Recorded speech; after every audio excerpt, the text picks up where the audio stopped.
Hey everyone, Chris here, and welcome to my channel, and welcome to my reading vlog for Cielo's Curious Chapters. So I decided I was going to do a completely separate vlog detailing what I thought about the books that I ended up rolling and picking for Cielo's Curious Chapters.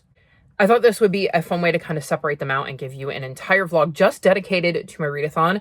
I had a lot of fun doing that in March, so I thought I would bring it back in May. So I have 14 books on my Cielo's Curious Chapters TBR, as you can see by the graphic, and hopefully I can manage to get to all of them. I can tell you that as of right now, it is officially Monday the 5th, and I have picked up Introducing Gertrude Gumshoe and DNF'd it. I think I got maybe a third of the way through this. I was listening to the audiobook, and I just did not like Gertrude. So she is an older character, and one day she is trying to figure out which one of her cats is missing and realizes, I think his name is Tornado or something to that effect, is the one that's missing, and goes searching for him and can hear him crying in the neighbor's trailer. When she finally gets in the neighbor's trailer, she realizes that the only two people in the trailer are a young girl and her even younger brother, and that they don't know where their mom is, and she sets out to track down their mom and ends up finding their mom dead. And just the way she treats these kids, the other people around her, and the way she goes about things just immediately rubbed me wrong, and I don't like her. So I DNF'd this book and am just not going to bother reading it. I don't think I ever said in the announcement videos, but DNFs do indeed count. So I can check off the cat on the cover prompt, which means I have collected one of Cielo's favorite things. Which one of it would it be? I'm trying to picture the board in my head. I think it was Treats, because I think I was supposed to match it up with Body on the cover and I couldn't. And I'm sure I will read other books throughout the month that have cats on the cover. So even if I wasn't doubling it up with Body on the cover, I will definitely end up capturing the spirit of this prompt, because I do read a lot of cozy mysteries that have cats in them. Whether I'm reading them for this specific readathon, I don't know. I can think of one that I know I'm not reading for this. It's like On Borrowed Crime or something like that, which is the third book in the Cat Bookmobile mystery series, or the Bookmobile Cat mystery series. And that one definitely has a cat on the cover, but I'm not reading that for this. I'm actually reading it for the Final Book Support Group. And it was interesting trying to keep those two TBRs separate so that I could have separate vlogs for them. But I can now officially say I've finished one of these books. We'll see which one I pick up next. And when that time comes, I will check in with you and let you know which one I picked up next and what I thought of it. Well, I am back because I have finished a couple more books for Cielo's Curious Chapters. First up, I finished my book for the prompt Starts with C and read Cat Got Your Killer. This is the most recent book in the Second Chance Cat Mystery series, which follows Sarah and her adorable cat Elvis as they solve various crimes. And in this one, she ends up finding a body of a man who drowned. But the weird thing is that this man was involved in a drowning case years ago. And a lot of people she knows and are friends with knew the young woman who drowned in the past and were kind of connected to this case and are concerned about things being dredged up. And it looks like maybe the person who was convicted of killing the young woman is an innocent man, and these two crimes were committed by the same person, so she starts to investigate. I ended up giving this one 4 stars. This one wasn't my favorite mystery in the series. I wasn't as invested in the story, but I did like some of the background stuff that was going on. I thought that was a little bit intriguing and got into that. I love being with Sarah and Elvis. They're quite the interesting duo, and I thought that it was, like I said, really nice to be back with these characters, even though this wasn't necessarily my favorite mystery in the series, but I had a good time with it. It was intriguing. I feel like something was missing from the way this mystery played out compared to others, and I'm not quite sure what. Or maybe I'm just reading so many cozy mysteries lately that this was just missing something I was looking for from one of them. I'm not sure, but I still had a good time with it. I still enjoy this series and am very happy to have caught up on it. So here is my updated graphic now. Like I said, I have now completed that prompt, and fun fact, I'm going to change the graphic in 3, 2, 1. And as you can see, I have replaced Introducing Gertrude Gumshoe with Shot Through the Book. I did say I was pretty sure I had other books on my TBR that could fulfill the cat on the cover prompt, and this is one of them. This is the most recent book in the Lighthouse Library series, and I ended up giving it 3.75 stars.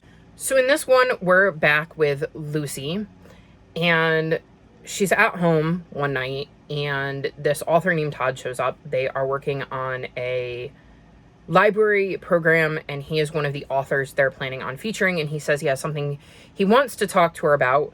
She gets him settled on the back deck, goes to get some lemonade, comes back out, and he has been murdered. And his widow doesn't seem all that upset about it. She wants to use it to launch a Senate campaign. And one of the things that she ends up doing is kind of targeting Lucy and the way she's been helping the police force. So Lucy's kind of trying to figure out what happened to Todd on her own. And she's dealing with, of course, the widow, a bunch of teen girls who are mourning this author's death, and a bunch of authors who are trying to use this opportunity to gain a little bit of prominence. I gave this 3.75 stars. I was not a huge fan of the way this mystery kind of played out. It was at times annoying.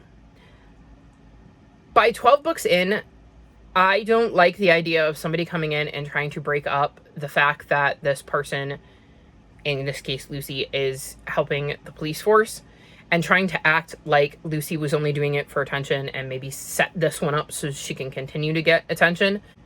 I think it just usually becomes accepted that somehow our main characters in these cozy mysteries just continue to find themselves in the middle of murders and somehow manage to solve them. So I didn't really enjoy that. I didn't really care who killed Todd. Like, I was not invested in his story much at all. And I thought that the stuff that was going on in the background seemed really obvious. And I've never really loved some of the background stuff in this series. So I wasn't super into things.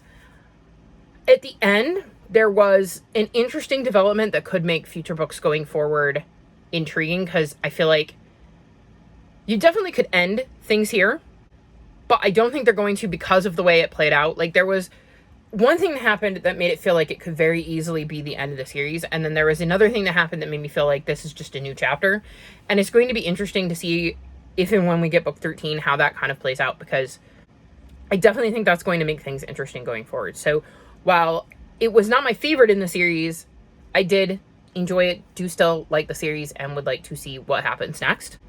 So I managed to replace the prompt even though I didn't have to, and I figured it was easy enough to do because this book was always on my TBR. It was just a matter of whether I was going to get it from the library in time or not. Honestly, if I knew for certain that I was going to get it, it probably would have been the book I chose for this prompt originally anyways.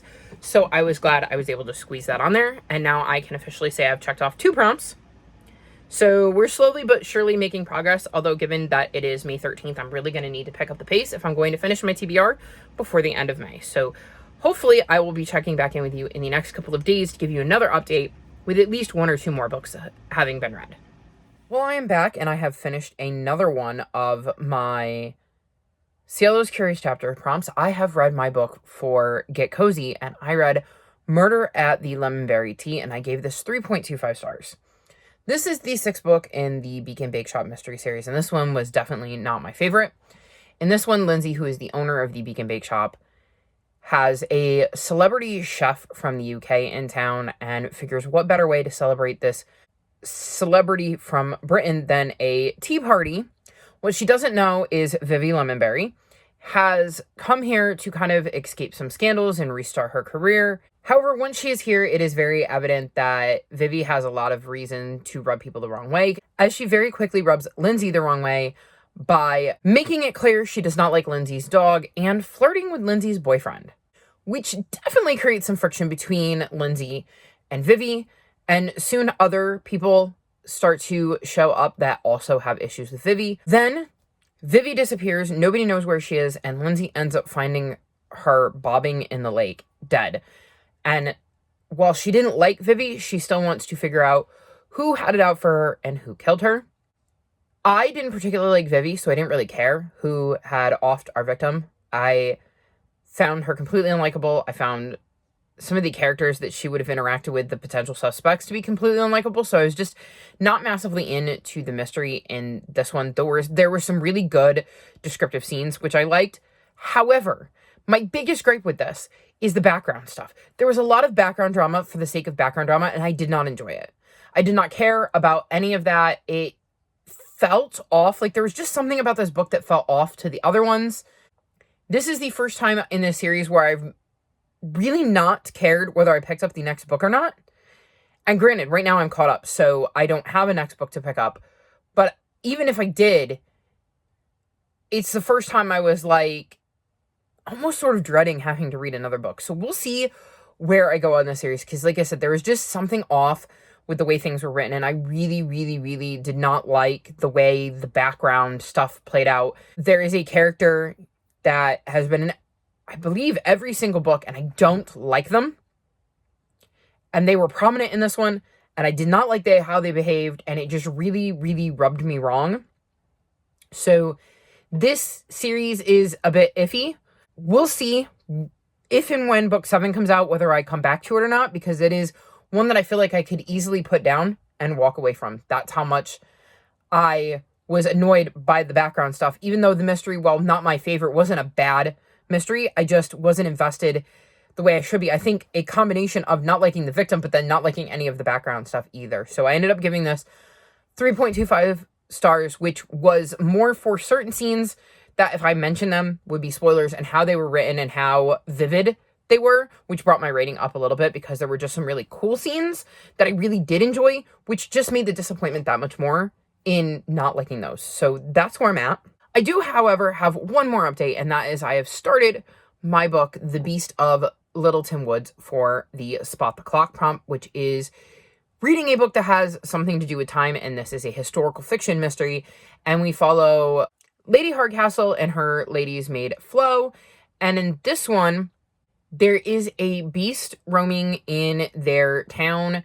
It kills a sheep, and then the owner of the sheep also ends up dead, and this leads to Lady Hardcastle and Flo looking into things and trying to get some things in order before the Board of Agriculture, I believe, shows up to deal with this wild animal, and trying to figure out what kind of wild animal it can be, while also kind of assuring town that everything's okay, because they've solved so many mysteries that they get involved in this one and trying to keep, like, the town chill.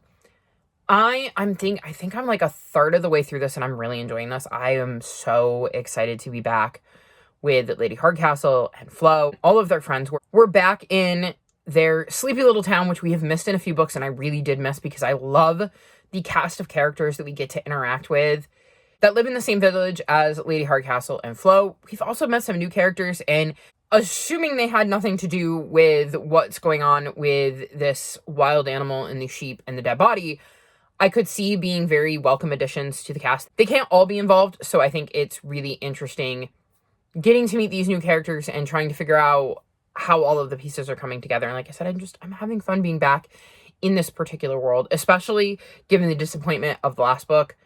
And I think this hasn't been the greatest vlog for newest books in a series I've read a lot from, because I haven't necessarily loved the most recent addition to the series. So here's hoping this one breaks the curse, and at some point after I finish this one, I will check back in. But here's my current updated board. I really do need to pick up the pace, so hopefully when I check in next, I have some good news and I can check off more than one square. So here we are. There are 2 days left in the month of May, so I should really be updating this. And it's going to be an interesting update. So the last time I talked to you, I was partway through The Beast of Littleton Woods, and I was reading this for Spot O'Clock, and I ended up giving this 4.5 stars. I adored this. It was so much fun being back with Lady Hardcastle and Flo. I really enjoyed the mystery of this, and I think being back in their little hometown with all of these familiar faces definitely helped that enjoyment. There's just something about this little town and the charm that it has and the attachment I've grown to these characters that just makes it so much enjoyable when they're home. Several of the last books have been set elsewhere and I haven't enjoyed them as much, so was very, very happy to be back home with Flo and Lady Hardcastle and, you know, the main crew. I believe I mentioned in the last clip that there were definitely some interesting characters that I could see being fun new additions, and I was right about that. I did not put the pieces together about the mystery, so that was a bit of a surprise, and I really enjoyed how that got revealed and kind of came together. I love, love, love this series and cannot wait for the next book. Even though this just came out, I just love this series. It is one of my favorites. So I'm really, really happy to have been able to dive back into it. Then I read Insignificant Events in the Life of a Cactus, and I was reading this for disability or mental health rep. And I ended up giving this 4.25 stars. Our main character, Avon, was born without arms, so there is our disability rep. And her parents get offered a new job running, Stagecoach Pass, a rundown Western theme park in Arizona. And I believe she was living in Kansas before. So Avon ends up moving all the way to Arizona, having to start a new school and again, be the girl without arms, and is really, really nervous about it. School isn't going too great until she meets Connor, who is struggling with a disability of his own, and a friendship develops from there. He ends up coming over one day to hang out at the park, and they end up finding this old storage shed that lead to a lot of questions and a potential mystery to be solved. And we see Avon and Connor start to investigate that while also developing their friendship and helping each other grow. I really enjoyed this. I liked trying to puzzle out the mystery, and also the way that was balanced with her disability and Connor's disability and how that affected their lives and their friendship and just the way they go about existing in the world. They definitely have a different point of view on certain things because of the experiences they've had due to their disabilities, and I like that that was highlighted. I really enjoyed watching the friendship develop between Avon and Connor. I thought the mystery was a nice addition, but I think the thing that got me into this story was really Avon and Connor and their friendship. So even though this is a mystery, and the mystery was intriguing and definitely went places I wasn't expecting, I really felt that the main heart of this book, the main thing that drew me to this book and really made me enjoy it, was the relationship that developed between Avon and Connor. And I hope that in book 2, we continue to see that grow, because I had a really, really good time with this. And this is definitely a series I'm going to continue. Then I read Secret at Skull House, and I gave this 4.25 stars. This is the second book in the Secrets and Scrabbles mystery series. And I was reading this for Queer Up. Our main character in this, Ellery, is definitely queer. And one of the side characters is bisexual, so there is definitely queer up in the series. And our main character, Ellery, in the first book, is a bit of a screenwriter who ends up inheriting a bookstore and a falling down mansion from his great aunt, and ends up taking them over in this little town. In this one, Ellery's ex-boyfriend shows up, buys a local property. This creates a lot of drama within the town because of past events that have happened at this particular property. And when his ex-boyfriend ends up dead, he is definitely suspected, given that he was the only person in town that actually knew Brandon, his ex. And it once again devolves into him having to try to clear his own name. I liked the mystery of this. I liked trying to puzzle out who would have had it in to kill Brandon when nobody in town knew Brandon. And it feels like the exact opposite of the first book, because in the first book, the person that was killed was somebody that everybody in town knew. So there were lots of people who had motives that were far greater than Ellery's, even though he was a suspect. Whereas in this one, he is the main suspect because he's the only person that actually knew the victim. So who else could have wanted Brandon dead? What did he do to rub somebody wrong that fast? Or was it just a wrong place, wrong time type thing? So I really enjoyed that aspect of it. I like Ellery trying to puzzle through things. I like his relationship with Jack, the cop, who is kind of the main detective or whatever on these cases and is looking into things. I like the relationships he's developing in the town and how he's starting to kind of integrate into things and feel like he is part of things, which I like seeing that growth from book 1 to book 2. I really enjoy this series. I like the way the mysteries are crafted, and I had a lot of fun with this one trying to puzzle it out with Ellery, and his dog Watson is very, very cute. Definitely will be continuing the series because we will get to that in just a minute. Next, I want to mention that I started Johnny Finds a Dead Body and ended up DNFing this. I was reading this for Body on the Cover, and I made it about 50 pages before I DNF'd, and I struggled for most of those.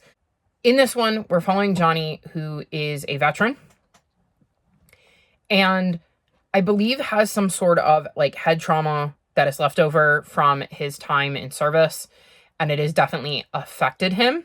And he's got a friend named Cud who used to be like a rich executive, I think, and ended up giving everything away and become like a reclusive homeless person who kind of hangs out at the beach and I believe collects fruit. And they have a bit of a friendship that has bloomed because Johnny works at the beach. And Johnny ends up finding a body.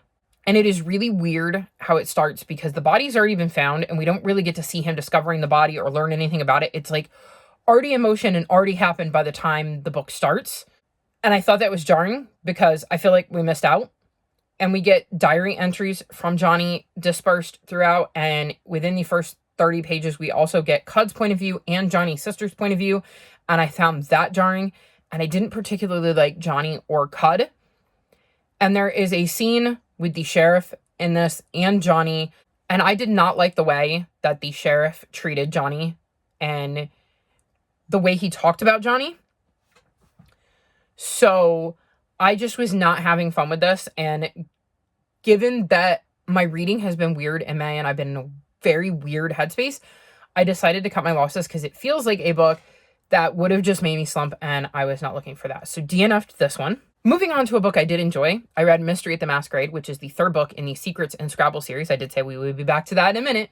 And I ended up giving this one 3.75 stars. I definitely did not enjoy this one as much as the first two. So in this one, Ellery is invited to this masquerade ball at a well-to-do family's home. He doesn't really know the family, but the son, Julian, knows who Ellery is and just hasn't really worked up the nerve to ask Ellery out and thought this would be a perfect way to meet him and maybe start the ball rolling in that regard. He ends up spending some time with Julian at this party and gets to meet his stepdad, who is an extremely unlikable fellow and makes a bit of a spectacle at the ball.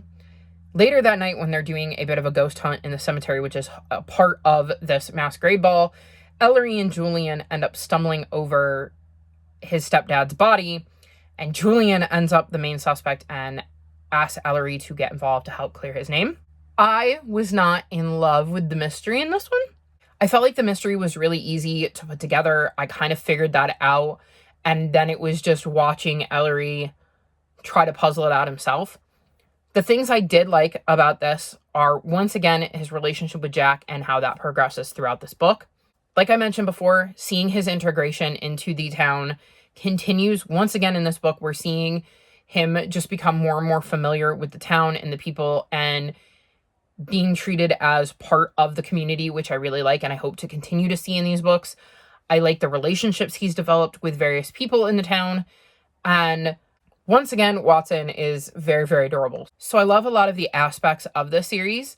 I just wasn't as invested in the mystery in this one.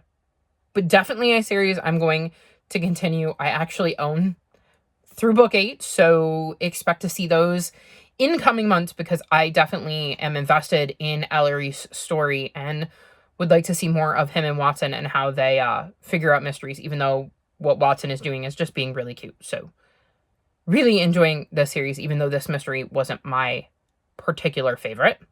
I should mention, I don't think I did, that I was reading this for Cielo Likes You and under 250 pages. And Cielo Likes You just means you can read whatever book you want. And because I passed it, I had to combine that with the prompt I landed on. So I just needed to read a book I was really looking forward to that was under 250 pages. And I wanted to continue the series, so it made sense to slot this one in. Then for the prompt involves magic, I read Positively Sabotaged and gave this 4.5 stars. This is a novella in the Witch of Edgehill series. It happens between books 1 and 2. I've read both of those, so I backtracked a little bit. This series follows Amber, who owns a shop in Edgehill and is also a witch and has found a way to kind of hide her magic while also using it to help run the shop. So for instance, she makes these little toys that can be animated using a spell, but makes it look like it's just part of the mechanics and the like tech of the toys. And in this one, she ends up helping one of her neighbors, like shop neighbors, Betty. Betty owns Perfectly Scrumptious, which is a bake shop and has gotten a job to do a very high profile, well-paying wedding. And one night, a vandal breaks into the shop and smashes the cake she was making for the bride.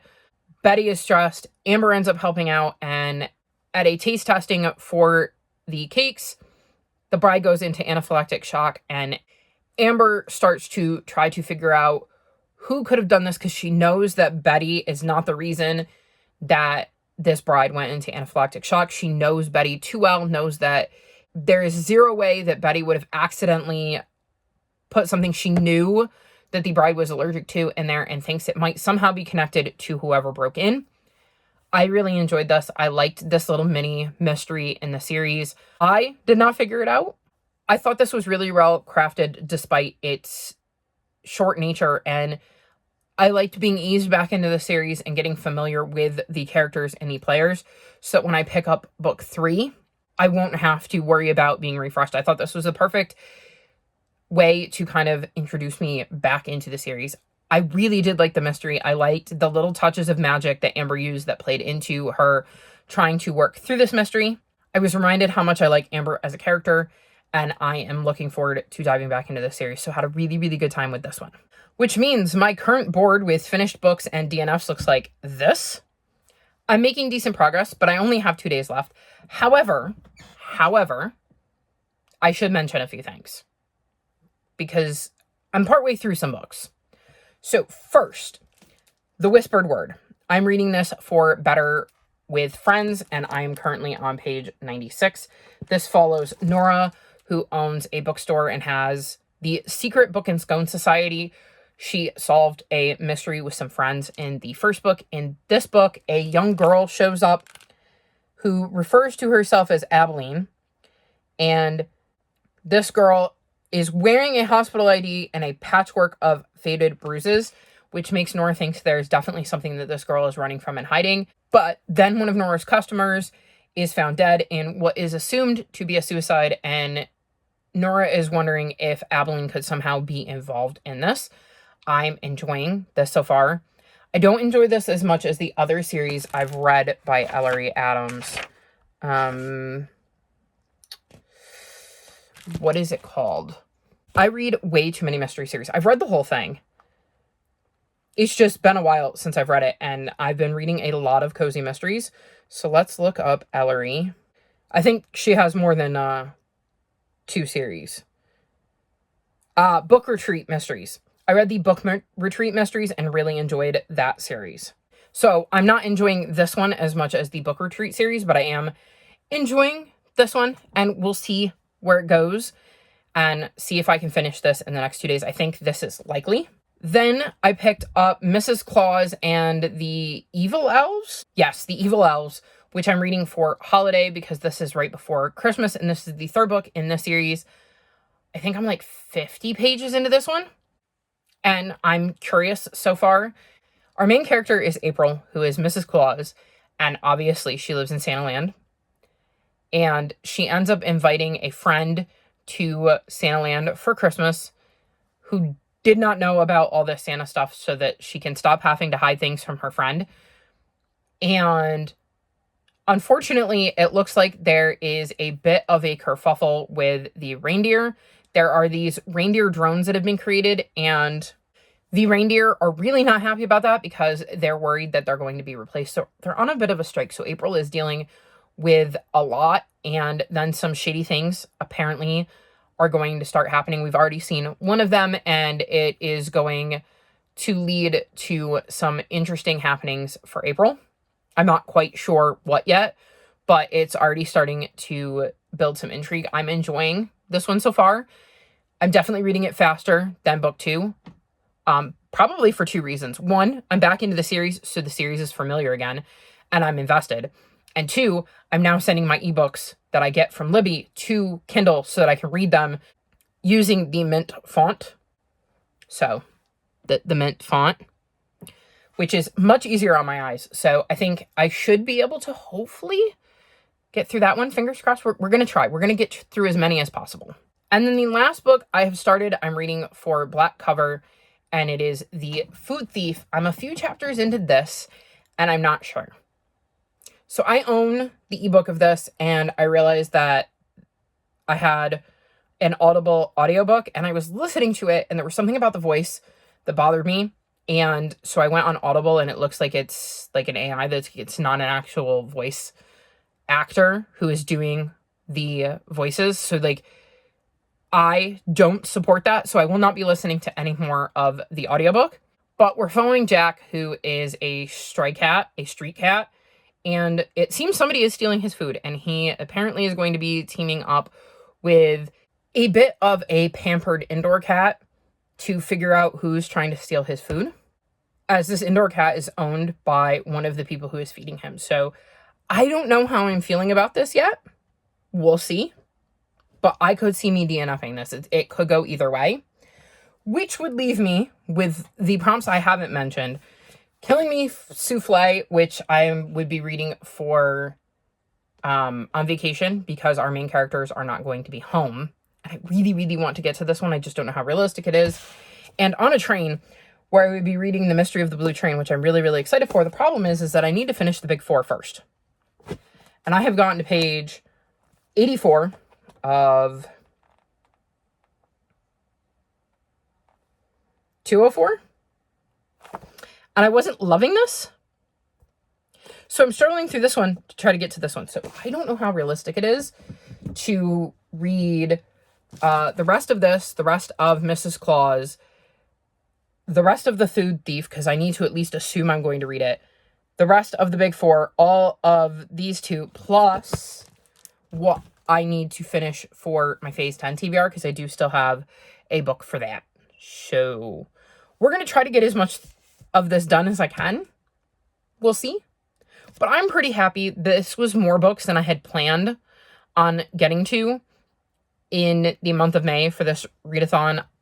The dice were not kind to me, so we'll see. And then, of course, I have mentioned in various vlogs, I don't know if I've mentioned specifically in this one, but May has been a very, very weird month. So I'm pretty happy with my progress, and I'm going to wrap this very long update up here, and I will check back in with you in June to let you know what I ended up finishing. So we are officially in June, which means that this month's readathon, Cielo's Curious Chapters, has come to a close, and I definitely did not finish all the prompts. I just ran out of time. So I never even picked up Killing Me Souffle. I didn't get to The Mystery of the Blue Train, and I only just started both The Food Thief and Mrs. Claus and the Evil Elves. I did, however, finish The Whispered Word, and I gave this 2.75 stars. I was not a fan of this. This really dragged. I didn't get into the mystery. I didn't particularly enjoy our main character, and I have decided to DNF this series. I really do like another series by Ellery Adams, but this one just didn't work for me. I was not invested. The way the mystery turned out was fine. It wasn't necessarily a bad mystery, it just wasn't one that kept me engaged. And like I said, I wasn't really attached to the characters. And because I'm reading so many other cozy mysteries, I think this is one that, unless it came out of my TBR jar, I wouldn't read. And even then, I don't know that I would love it. So I feel like it makes sense to DNF the series, even though I did finish this book. And I definitely think the ending of the book is better than the start to the book. Like, I think the middle kind of is a bit of a slog to get through. At least it was for me. Like, the start of the book wasn't bad, and I enjoyed when things started to wrap up, but that middle part, I just did not care. So, DNFing the series, but finish the book. So, here is what my final board looks like. I got to some of the prompts, and I think we're going to have a guest star of the show, Miss Cielo. Do you have anything to say to the people? No? No? You don't have anything to say? She would like to thank everybody for participating and taking part. She is very happy to have gotten all sorts of wet food and treats and pets and toys. I'm assuming a bunch of you collected her favorite things. So she's had a very lovely month, even if I haven't necessarily been paying as much attention to her readathon as I should have. No. But I think I did all right, given that May wasn't my best reading month. And hopefully she'll forgive me, because I did give her lots of cuddles. Look at that face. Anywho, I hope you all had fun if you took part. I did. I definitely thought it was interesting trying to match up the prompts, and it got me through a few books that I wouldn't have necessarily picked up right now. had I not done this readathon, so that makes me very happy. I did DNF a few. I did DNF a series, so I have definitely made some progress in my backlog of books. And yeah, hopefully I will see you back here in May next year to participate again with Miss Cielo. If you have any idea for prompts, let me know in the Discord. I'm going to create a channel in there for prompt ideas for next year's round. But I think that's going to be all for Cielo's Curious Chapters for 2025. So we're going to head out. All of my social media is linked in the description below if you'd like to come chat with me. If you've made it this far in the video, leave me black cat emojis in honor of Miss Cielo. Like this video and subscribe to my channel, and we will talk to you next time. Bye!